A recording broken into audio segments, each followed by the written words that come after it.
Dallas we go as we check in with our friend at DLLS, who's literally been doing everything in the history of football coverage, and buddies with Dane Brugler, buddies with Sean Sharif, everywhere, and now our teammate here at All City. And oh, look at him! Is that a Danny White jersey? Jeff Cavanaugh? It's the guy that's in the division. That's what I figured. You're busting out the Micah Parsons. Did you cry when they made that trade? Like, what was your initial reaction in the moment? I don't really do sports sad, and I don't really do sports mad all that much, but I can absolutely do Jerry mad. And so, no, I just made fun of Jerry and talked about how inept he is and how he's the worst general manager in the history of sports and all that stuff. And this was gifted to me. I've never owned a jersey as a grown man. I just thought it would be funny now that he traded away the best pass rusher on the planet. It's not funny, Jeff, because you guys traded him to the Green Bay Packers, and while we appreciate not having to deal with Parsons this week, now we have to deal with him twice a year for however many years, and we blame solely you for this. And that's fine. I'll take that. But here's the thing. Just remember, you guys, it's not like you were going to the playoffs anyway. So, like, it's fine. It's fine. We are the ones that are being punished. We're the ones that traded him for the 32nd overall pick 2 years in a row. We did that. This is our punishment. This is Jerry's punishment because he is the worst general manager in the history of sports. We had a guy trade Luka, and then Jerry was like, "Oh, you think you can bad GM? Watch me work, brother." So, yeah, we're good.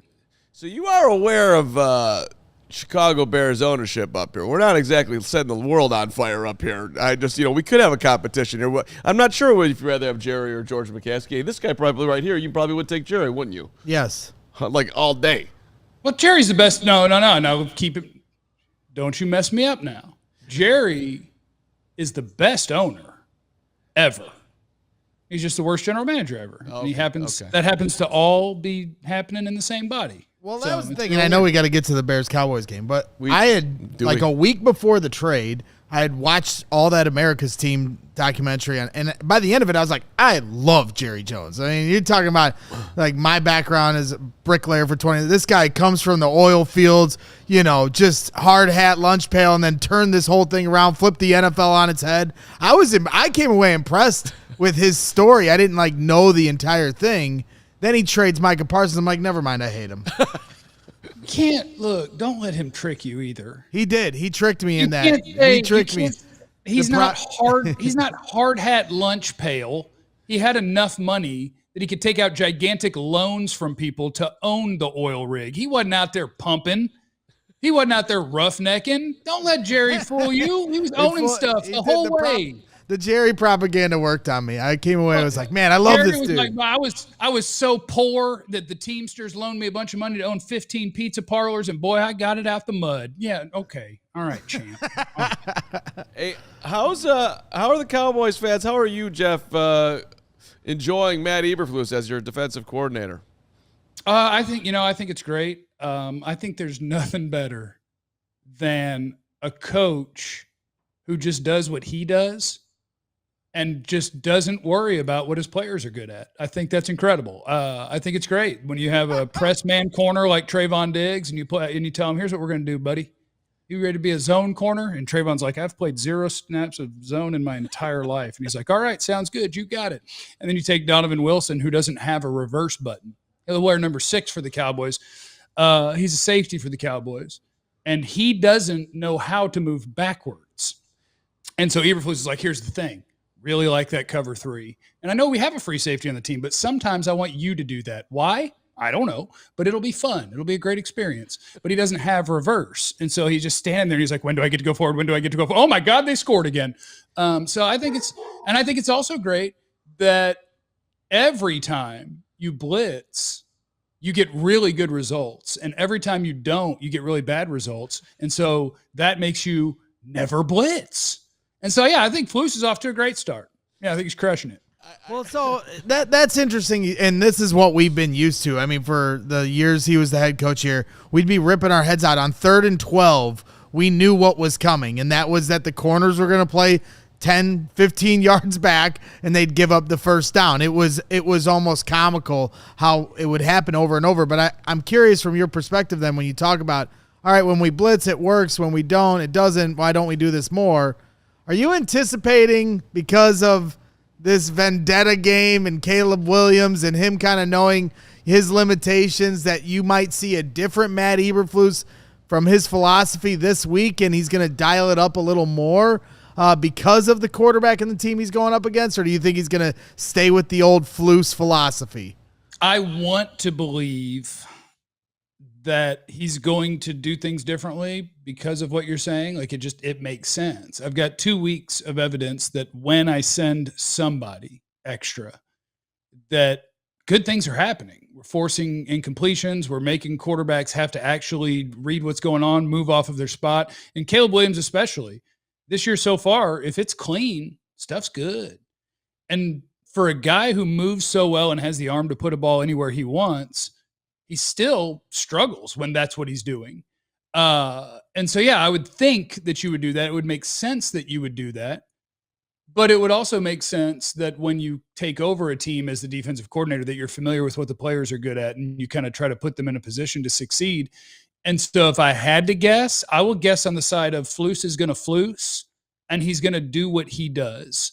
And that will probably give the Bears a chance to score a bunch of points. Well, how is Kenny Clark doing there? Because the one thing Eberflus never really had in Chicago was a 3 technique and a D tackle, the caliber of Kenny Clark. I know he's on the second half of his career and some of his better years are behind him, but I'm curious how he's assimilated to what you guys are doing in Dallas on that defensive line. He's been awesome. And I think even last year, playing on his bad footsie when he got hurt in the preseason on a bad field in Rio, he was still like, my problem with the world is I feel like a lot of people just take a pro football focused grade and that is their gospel. And so when the Cowboys made that trade, I was like, oh, Pro Football Focus says Kenny Clark sucks. Let me go watch him. He didn't suck at all last year. He was a really solid player. And then this year, I think he's been even better. I think he's healthier. He has been, let me do this in my head and make sure I'm not forgetting anybody. He's been the best player on this defense. It's been a bad defense, but I think Kenny Clark has probably been the best pass rusher for Dallas and the best run defender for Dallas. It's like trading Micah is stupid. It's dumb. Trading Hall of Famers in their prime is not what you do if you're trying to win anything. But it is what you do if you're a really bad GM who's sensitive and he gets mad at a guy, so he just trades him instead of doing what's best for the team. But Kenny Clark's been really, really, really good. And I'm excited. I'm excited to have him because Oso Odighizuwa next to him is a good defensive tackle too. Better as a disruptor than as a point of attack run defender. But we've never, the last time we had 2 good defensive tackles in Dallas was probably Jay Ratliff and something over a decade ago. It's been a really long time. It would be so cool if you had a strong interior like that and one of the best pass rushers on the planet. But sometimes you just got to do dumb stuff and not have that. Well, we won't give Jerry any credit on this because it was, just kind of a low-rung move that Jerry probably doesn't get involved in. But third on the Dallas Cowboys in tackles, I'm shocked you haven't mentioned him yet, Jeff, because he's, just a hero of mine.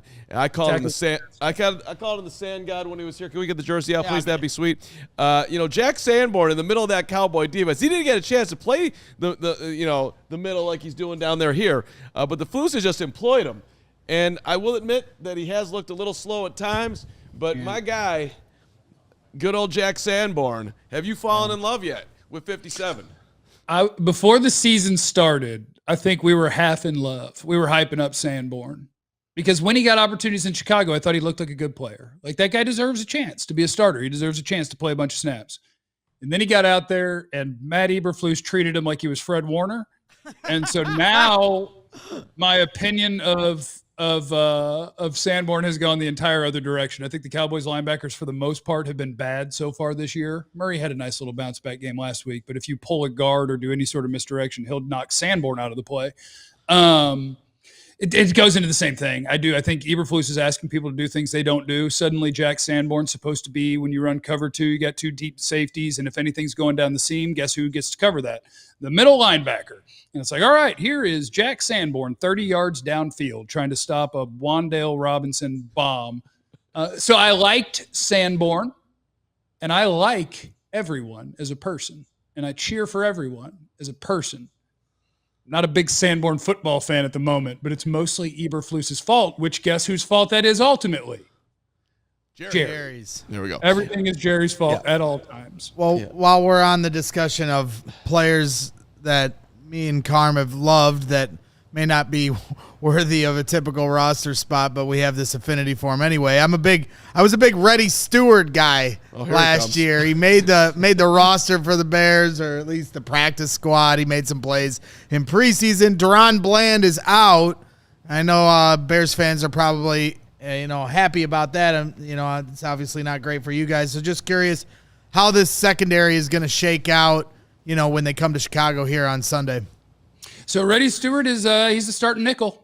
If you have three corners on the field, Reddy Stewart's on the field. And I honestly believe that last week, Reddy Stewart was the best defensive back on the field for the Cowboys, which is kind of insanity when you have the players that make the money that the Cowboys have. So I don't know a ton about Reddy Stewart other than watching film of him play one football game last week. But boy, he did not look lost. He looked ready. He was the one DB that I think looked like. It is hard when you're doing tape things because you don't know exactly what is called. And the nickel guy is the guy who I'm going to be least confident in what he's doing. But cover 2, cover 3, cover 4, I know exactly what the corners and the safeties are supposed to be doing. But he didn't look out of place, and I thought he just played a solid game of football playing the nickel. So that helps because it always looks and feels real bad when you lose a starting corner that's a good player, whether for the Cowboys it's Trayvon Diggs, Deron Bland. When you start just running off the names of the guys that are going to be on the field and you either aren't real familiar with the name or you are familiar with the name and you don't want them on the field, that can be real scary going into a game. But Reddy Stewart's off to a really good start, I think. Well, that doesn't surprise me. And he was available a few weeks ago, and the Bears have been hurting in their secondary, all summer. And Jalen Johnson, Kyler Gordon have been on the injured list dating back to training camp. So when I saw the Cowboys picked him up, I wasn't surprised. And I'm also not surprised to hear this is your first impression of him. The guy's a ball hawk and not afraid to get in there and grind it out. This was one of the few times, Jeff, that Greg was, he really sat you sat him in my seat, and you took a guy that was not getting the respect, and you identified it, and you were right. That's good. Congratulations. Jeff, the Bears need to really win a football game. Chicago is going to melt if we lose to Eberflus at home and start the season 0-3. So give me your prediction here, and if it is Dallas, I'll just close my ears, and so will Bears fans. But what do you think happens on Sunday? Chicago's going to melt. I think there is a chance that you could feel good about the direction of the Bears offense by the time this thing is over. But I do think when you look at a Bears defense without their top corners and you have to deal with CeeDee Lamb and George Pickens and Dak Prescott, Caleb Williams is talented, but I think it's two teams that top to bottom roster-wise need some help. But I think one of them has the more experienced and better quarterback, and the connection with CeeDee Lamb and George Pickens, I think, is too much. I also love what Clayton Adams has done with this offensive line in terms of how they're run blocking and making Javonte Williams appear to be a really good NFL running back again. I think the Cowboys have too much on offense for the Bears, unless Flus just goes full Flus. If the Bears can beat the Cowboys to 40, you can do this. But I'm going something like Cowboys 33, Bears 23. Chicago's going to melt, unfortunately. Would you enjoy it, though, if the Bears somehow did get the Flus and then all of a sudden they celebrated by running over to fake guard the sidelines or, something along those lines? Maybe they did some level of a Hail Mary, something, just a little taunt. Wouldn't that be fun? I mean, I am enjoying bonding over your bad head coach and my bad defensive coordinator because I think camaraderie is important. I think fellowship is important. And I think that it's nice that we're able to do that. Jerry Jones is the worst general manager of all time. Go Cowboys. Hey, Jeff, appreciate it.